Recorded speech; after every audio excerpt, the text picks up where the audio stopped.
吉村美智子さん、当時22歳。爆心地からおよそ 1.2 キロ離れた山口町の職場で被爆しました。当時味噌醤油の統制会社に勤め、経理などを行っていた美智子さん。朝会社に出て事務所の隣にあった蔵に帳簿を取りに入ったその時、原爆が炸裂したといいます。火が上がる中、助けを求める人を見ても自分一人では何をすることもできず、ただ逃げることしかできなかった。戦争は絶対にいけない。戦争をしたら目も当てられないと語ります。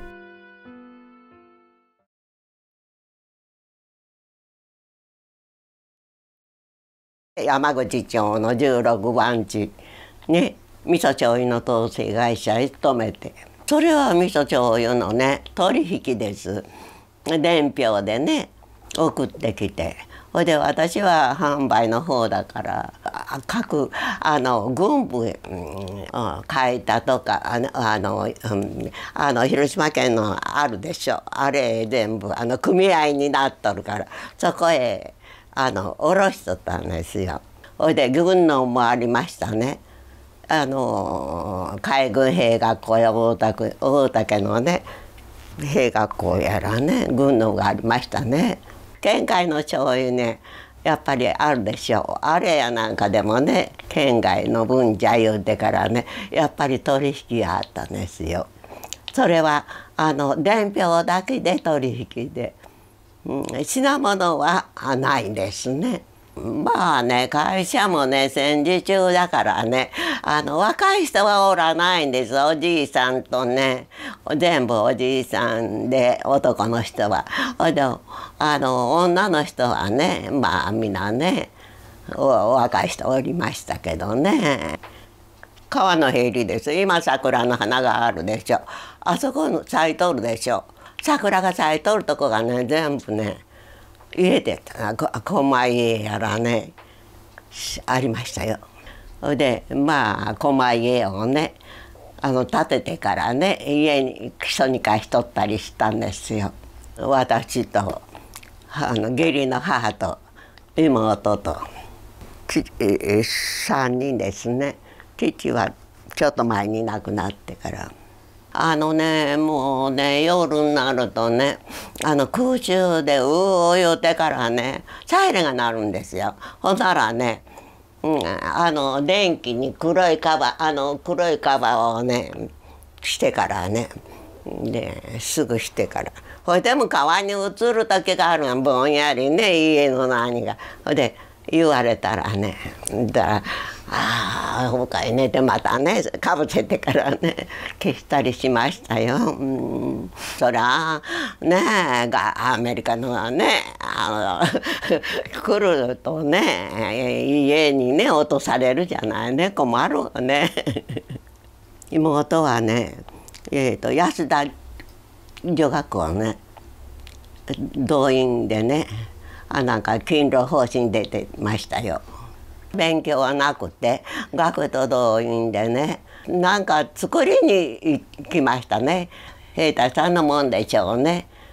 なんか私は何を作っとるかよう知りません。学校のことじゃけんね。ご飯は2合3尺でしょう。足りゃせんけんね、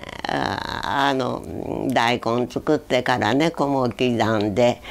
ご飯の足しにしたりね、で着るものもねみんなもんぺいじゃけんね。女の人全部もんぺいで、男の人もまあなんじゃけどね、着るものもね着きりすめやけんね、あんまりね変われんしね、貯金を出されんのじゃけんね、貯金がなんぼあってもね封鎖されとるんやお金をね。だから決まってなんぼじゃったかね、決まってなんぼまで言ってから決まっとるんですよ。余計多く何千万円もとってももう出されんのや。もう国にもうね封鎖されてしもうてからね出されんのやけんね。被爆前はね北海道のね人がねなんか病気かなんかで英治病院かね軍の病院へね広島市で帰ってきた言うてからね今袋を送った人がその人じゃってね。そうですね、何が入っとったんかね覚えとらんけどね、まあなんか家にあるねちょっとしたものよね。ちょっとしたものをねいろいろとこう詰めてからね誰に行くやらわからんのですけどね。そこから広島へ帰ってきたいって手紙が来たんですよね。でちょうど妹も元気だったから2人がね英治病院へね慰問に行ったんですよ。チョコレートを持って行ったらねチョコレートがねなんか溶けてからね夏だけ冷蔵庫はないしねで溶けたのをね渡したんですよ。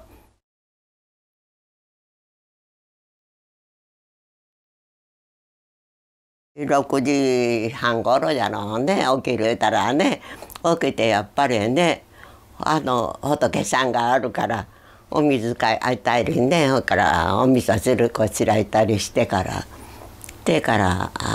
ご飯食べて出たんですよね。で下からも同じ会社にねおじいさんの人がね出会っちゃったんですよ。あれはね途中で会うたんですよ。歩いていくからね会社山口町までねほいで途中で会うてねほいで一緒に入ったんですよね会社へね。で人は事務所におられて。事務所ダメだったからね私は事務所の隣で帳簿取りにね事務所があってほかちょっとぐらい空いとってその隣に蔵のね空き蔵があったんです。そこへ会社が借り取ったんでしょうね置かしてもらってほいで朝取りに入った途端にねピカが落ちたんですよ。ふっと見たらもうね事務所ぺっちゃんこもう日が出おりましたよ。事務所が全部やられてもうやられた途端に上のこう電線が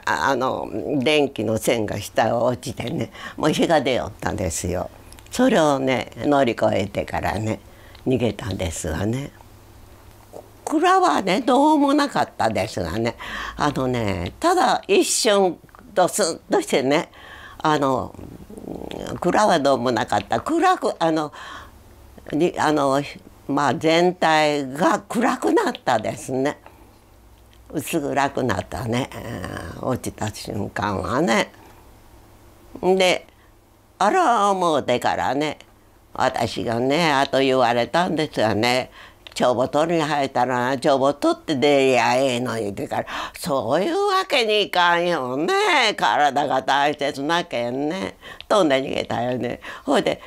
蔵と向こうの事務所とのちょっと間距離があってもう電線がみんな落ちてね火が出おるからおられんもんね。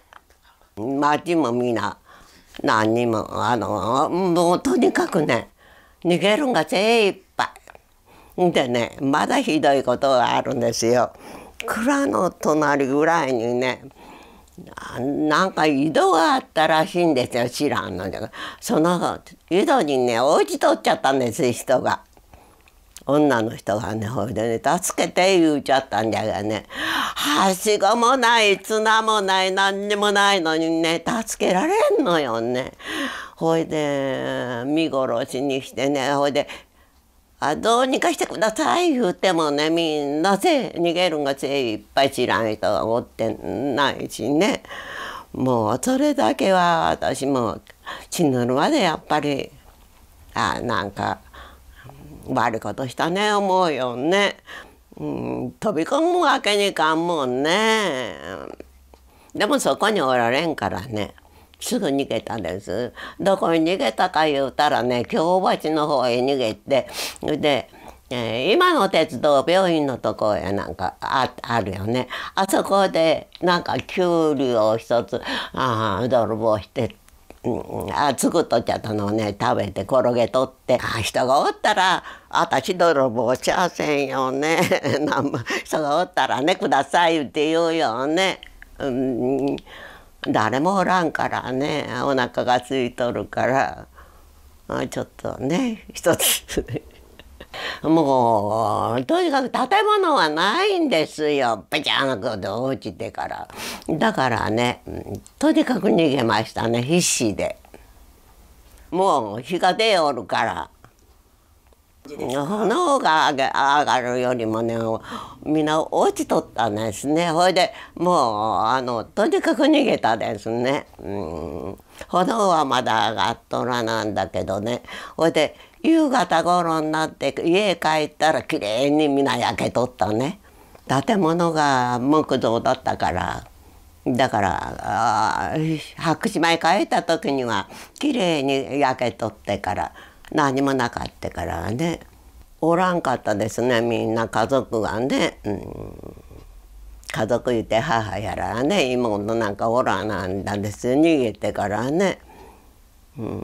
でもう焼けてね家はね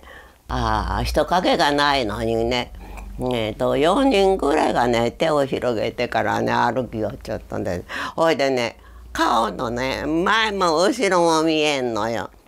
ほいでねこう皮がねみんな下がってねこうやって手広げて歩きよっちゃったです。もうその人はもう亡くなられたじゃろうねみんなそんな状態だったらね、その人らを見ただけやもん。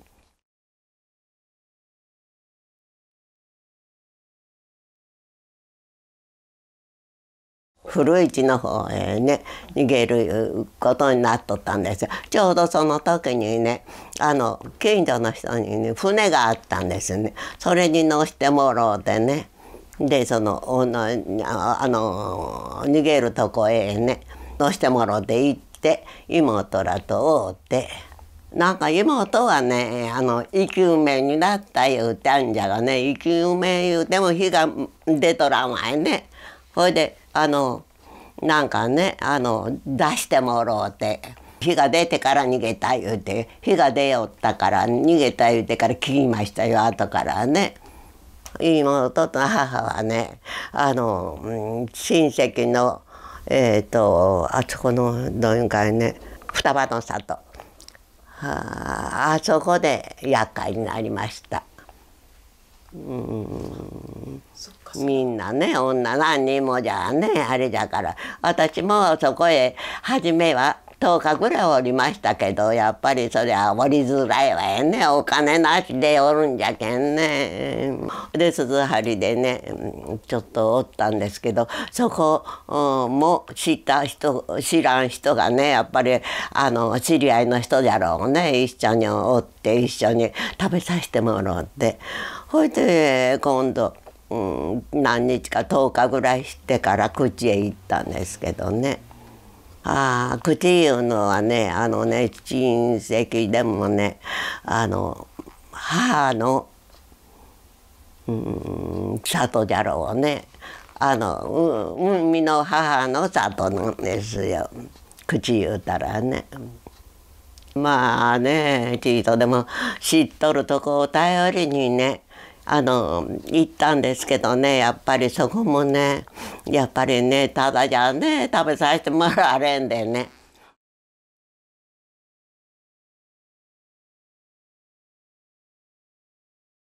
口でどのぐらいおったかねちょっとしばらくおってじゃあ責任があるからねほっちゃおかれんよね。でそれから山口町へ出たんですねしばらくちょっとしてからね。たら会社は20日市かね5日市か20日市かねそこにおりますから言ってから書いてあってでそこへ行ってねそこでやっぱり何日か帳簿を作ってでまた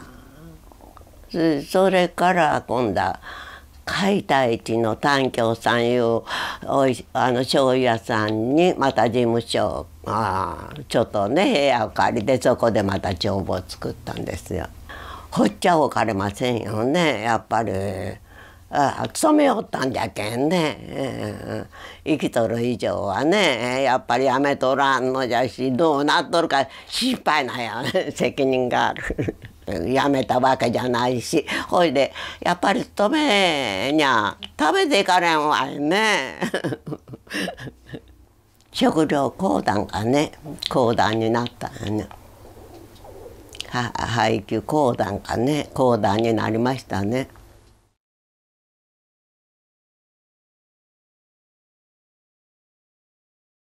私はねやけどなんかはしませんけど毒を吸うとおりましたからねそのあくる年の夏ですねその年の夏でもね科学歌とこがね全部吹きでものが産んでからね白血球が少ないから。だから果肉は蚊取り線香はないし蚊に食われたとこがね敷布がね血だらけになってそれで一つの負担にね社員のね女の人がね私よりも年の上の人と2人が寝てから帳簿作りよったんですがそれが。もう築養護してね「ごめんね」言うて「いいよ」言うてからねもうねあれもせんしねそれでそれを返す時に「いやその人が洗うてからね返してくれちゃったんですよ。網はね抜けませんでしたね。そうですねまあ1年ぐらい1年言うても夏だけじゃけんね。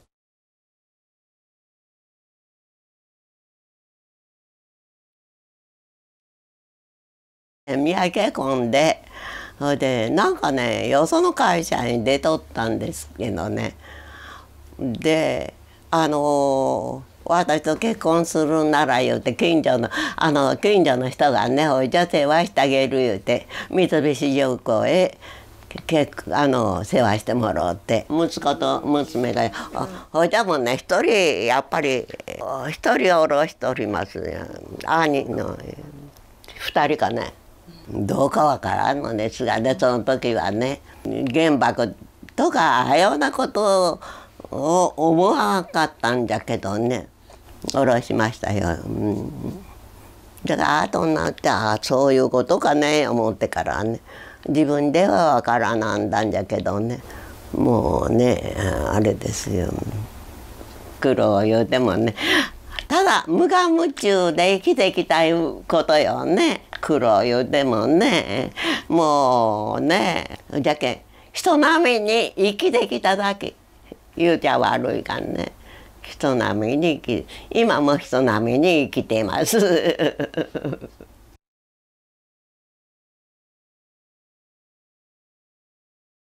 あんまりねいい思い出しとないよねこんなことを言うてもね胸が痛むよねほんまにね思い出してもね今の人じゃ分からんよね。そりゃご飯本にご三尺いても毎日同じじゃけんね食べるものないんじゃけん毎日同じよう生きたよね全て忘れられないねこれだけはじゃなしにね戦争の惨めさとかで物がない不足とかねありますね。核実験でねやっぱりねそれがお寺がね日本山言うてからねあるんですがねやっぱり平和運動しようっちゃったんでそれでねやっぱり反対で座り込みがありましてその時に主人が行くからついてきよったですよ。思いはねやっぱり私が原爆にあったしあれだしそれは核実験はいけんいうねあれでねやっぱり主人はね平和じゃない労働組合の委員長をしおりましたから、だからやっぱりそういうことに頭突っ込んだんでしょうね。やっぱりね、私がやっぱり会うたからね、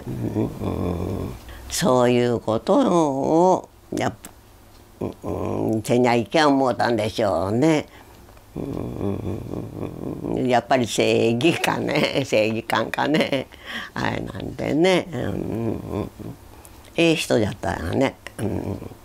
原爆のあれ映画なんかでも見てもね、地獄じゃからね、私は地獄を見たいうことでね、やっぱりあるでしょうね。その思い出しとないですね。負け戦いうのはね、ようないですね。勝ってもようないでしょうね。勝っても気持ちが悪いでしょうね。負かしたらね、喧嘩と同じにね。絶対に戦争はいけないいうことですよね。結局ね、世界中の人が仲良くせにゃね、戦争したらね、目も当てられませんよね。もうね、なんかね、そりゃ利害関係はあるか知らんけどね、ほいじゃけどその利害関係以上にね、苦しむ人ができるよね。原爆の孤児とかね、あるじゃない、いろいろとね。